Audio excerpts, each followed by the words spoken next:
WL Sports, where we review all the best sports clips from around the country. Right now, we're with the post game for the Las Vegas Raiders versus the Kansas City Chiefs. Now, you're probably wondering, why watch this channel over here?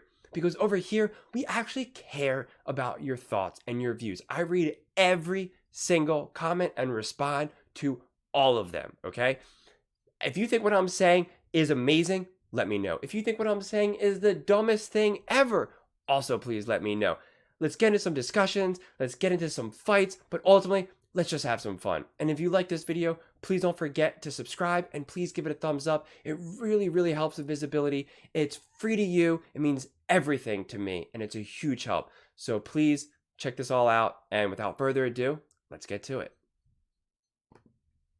In the books, as you see the Las Vegas Raiders stun the Kansas City Chiefs 20-14. This game was wild, by the way. I don't know if you guys didn't watch it. To finish this, despite a pretty good performance from Patrick Mahomes, passing-wise, 235 yards. He did have a couple of turnovers and a touchdown in this one, but it's the Raiders spoiling. Patrick Mahomes did not play well. I don't know what she's talking about.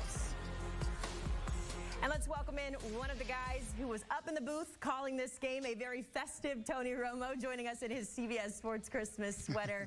And Tony, it was a holly jolly Christmas if you're a Raiders fan. Just your thoughts on this game and how everything played out. It definitely was. I feel like the energy of the Raiders coming in, you would not expect a team who was really, you know, at the end of the year, sometimes you're ready to finish the season and get ready for next year. And they still believed, and they came out here and they really took it to the Chiefs. They were very physical and very disciplined.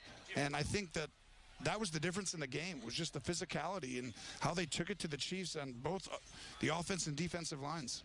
Yeah, I want to continue the conversation about the Raiders because just a week ago they put up a franchise best 63 against the Chargers. Then today they come out, So I think this game came down to more than just physicality and prep in a lot of ways. I think this was more about the Chiefs and less about the Raiders. Allow me to explain. The Chiefs have historically, or I shouldn't say historically, but obviously it's in the Patrick Mahomes era, have been elite. They can come back, right? I mean, that was always the Chiefs' narratives, that they put up points, that they can be down by like 14 or more and come back and win because they were just elite. Patrick Mahomes was unstoppable. They don't have that anymore. The margin of error for the Chiefs is just shrinking little by little by little by little by little. So when they face adversity like this, they lack the ability to bounce back. They lack the ability to make up for it on the next drive or the next quarter or the second half. They lack that ability. And so that's become a big problem. The Chiefs got cocky.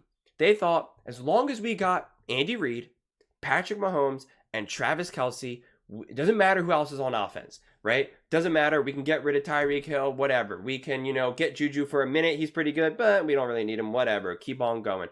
And that has really, really, really hurt them big time because the teams are catching up. Teams are too good. And this also proves that how important it is for your division. When we have dynasties in the past, specifically, let's look at Tom Brady and the Patriots.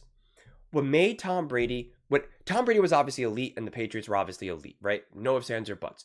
It cannot be overlooked or denied the importance of how terrible their division was, okay? The Bills, awful for like literally 3 decades. I mean, seriously, just awful, awful, awful, no chance.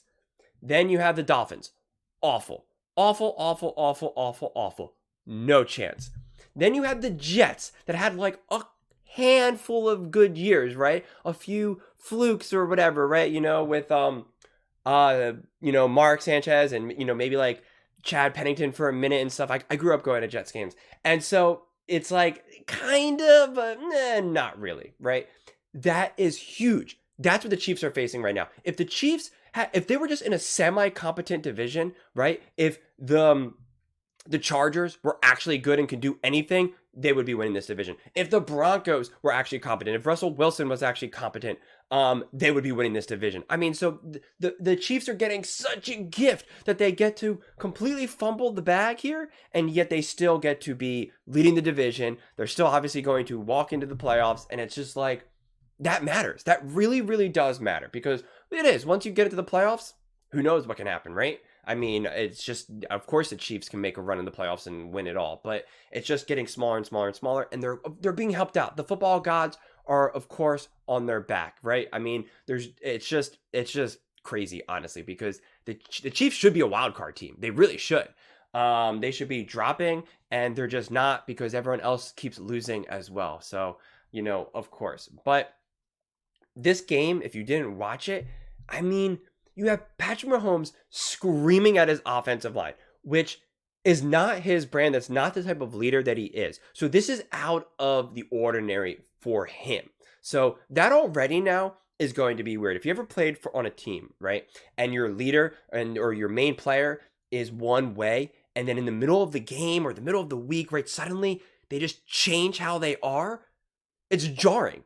Right? It's jarring. You're not actually like, whoa, like Patrick Mahomes is really fired up. Like, we got to get fired up now. You're kind of like, oh, that's not what I'm used to seeing from him. It ends up being more confusing, honestly, than beneficial, right? You got to be consistent. When you're a leader, it's consistent.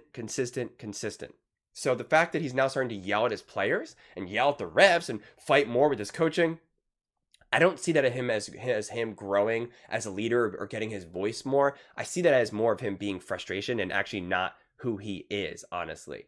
And then you have Travis Kelce chucking his helmet. It's like, oh my God, what are you doing? Like, are you a leader or not? And this is why I always laugh. People always try to act like everything's all, amazing. Like, he's doing so well. He's in all the commercials. He's dating Taylor Swift. Life is good. This, that, and the third. And it's like, I mean, if you're doing that on the sideline, for a regular season game, and this game is important, don't get me wrong, for the Chiefs, but let's be serious here. Perspective, right? The Chiefs need to have perspective. They've been to the Super Bowl. They've been there before. It seems like they're all losing perspective, and that's problematic, right? If they put it this way, here's a better way to put it.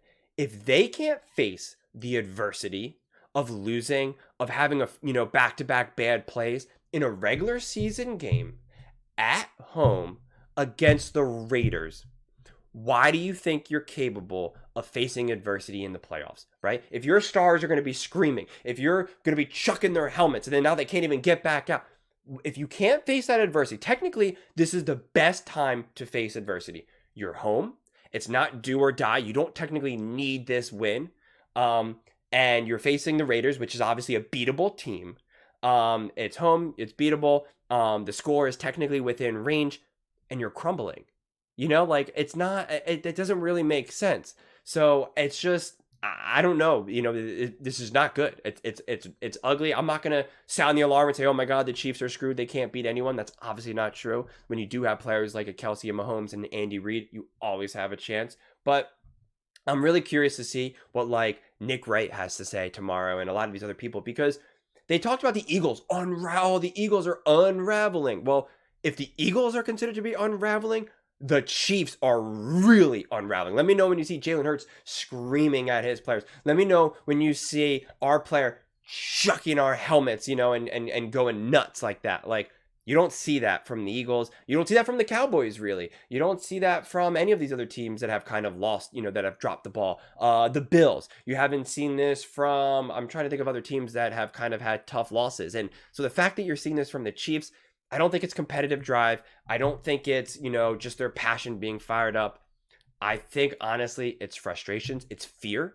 It's the realization of, oh my God, we can't do what we've been able to do in the past, right? And so it's just like, what's going on?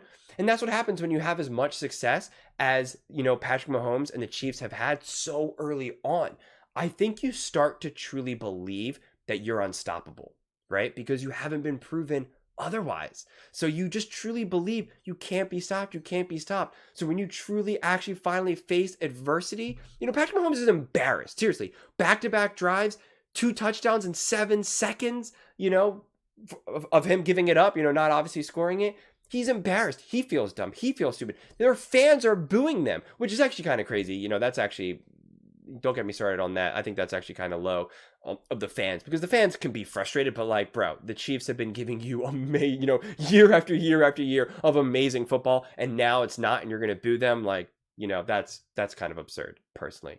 But I think it is fun though, from an entertainment perspective, when you have a team that's so dynastic, or so great, I should say, like the Chiefs and Patrick Mahomes. It is fun to watch them unravel, right? It is fun to watch Travis Kelce get frustrated and throw his helmet, and Patrick Mahomes, screaming and freaking out. It's fun to watch. If you're a Kansas City fan, it's not. But if you've been watching, the Chiefs being praised as like the second coming of football for the last, 3, 4, 5 years or so, however many years it's been, it's fun to watch them, right? It's entertaining. And good on the Raiders. I mean, honestly, I'm happy for their coach. I'm happy for what the Raiders are doing. They're not giving up. They're fighting hard, and that's fun, right? Like, those are the stories. I don't think sports is always fun just to keep watching the same people win again and again.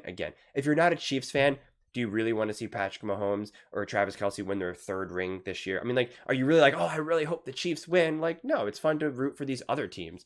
I'd rather see the Detroit Lions win over, the Chiefs or the Raiders. Honestly, it's just more interesting, honestly. So yeah, those are my thoughts on that. But I'd love to know what your thoughts are. Do you think the Chiefs are unraveling? Do you think this is just, is what it is, just par for the course football? Do you think the Chiefs can actually make a run in the playoffs? Do you think that the Chiefs have lost it? Is this already the beginning of the end of their dynasty? I would love to hear your thoughts in below.